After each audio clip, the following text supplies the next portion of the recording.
जय शिवराय भावांनो, तर आपल्याला व्हिडिओ एडिट करण्यासाठी अलाइट मोशन ॲपची गरज लागणार आहे। तर अलाइट मोशन ॲपला ओपन करायचं आहे। ओपन केल्यानंतर काही अशा प्रकारे आपल्याला इंटरफेस दिसणार आहे। तर खालच्या साईडला दिसतं प्रोजेक्ट, तर प्रोजेक्टवरती जायचं आहे। प्रोजेक्टवरती गेल्यानंतर आपल्याला 3 प्रोजेक्टला इम्पोर्ट करून घ्यायचं आहे। PNG प्रोजेक्ट, 3D फुल प्रोजेक्ट आणि सॉन्ग लिरिक्स प्रोजेक्ट, या तिन्ही प्रोजेक्टला इम्पोर्ट करून घ्यायचं आहे। या प्रोजेक्टची लिंक आपल्या डिस्क्रिप्शनला दिलेली आहे, तिथून तुम्ही या प्रोजेक्टला इम्पोर्ट करून घ्यायचं आहे। तर इम्पोर्ट केल्यानंतर सर्वात आधी आपल्याला PNG प्रोजेक्टला ओपन करायचं आहे। ओपन केल्यानंतर काही अशा प्रकारे आपल्याला PNG दिसून येतील। तर समोर यायचं आहे।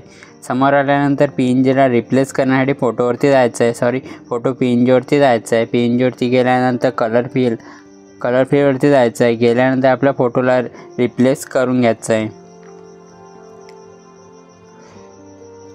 रिप्लेस केल्यानंतर डन करायचं आहे। डन केल्यानंतर काही अशाच प्रकारे आपल्या समजा फोटो PNGला रिप्लेस करून घ्यायचं आहे। तर रिप्लेस केल्यानंतर आता या फोटो PNGला सिलेक्ट करून घ्यायचं आहे। तर सिलेक्ट कशा प्रकारे करायचं आहे, तर साईडला आपल्याला एक ऑप्शन दिसेल, त्याच्यावरती जायचं आहे।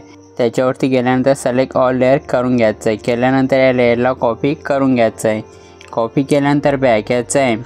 बॅक आल्यानंतर 3D फुल प्रोजेक्टवरती चालायचं आहे। प्रोजेक्टवरती आल्यानंतर जी PNG आपण कॉपी केलेली आहे ती इथं पेस्ट करून घ्यायची। तर पेस्ट करायसाठी साईडवाला ऑप्शनवरती जायचं आहे।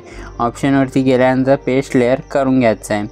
तर पेस्ट केल्यानंतर बॅक यायचं आहे। बॅक आल्यानंतर आता आपल्या सॉन्ग लिरिक्स प्रोजेक्टवरती जायचं आहे। प्रोजेक्टवरती गेल्यानंतर इथे 3D कॅमेरा मुवमेंट आणि सॉन्ग लिरिक्स दिसून येईल। तर आपल्याला लिरिक्स कॉपी करून घ्यायचं आहे। तर कॉपी करायसाठी सिंपली साईडवाला ऑप्शनवरती जायचं आहे। ऑप्शनवरती गेल्यानंतर सिलेक्ट ऑल लेअर करायचं आहे। तर या लेअरला कॉपी करून घ्यायचं आहे। कॉपी केल्यानंतर बॅक यायचं आहे। बॅक आल्यानंतर 3D प्रोजेक्टवरती जायचं आहे। प्रोजेक्टवरती गेल्यानंतर आपण जे सॉन्ग लिरिक्स आणि कॅमेरा मुवमेंट कॉपी केलेला आहे तिथं पेस्ट करून घ्यायचं आहे।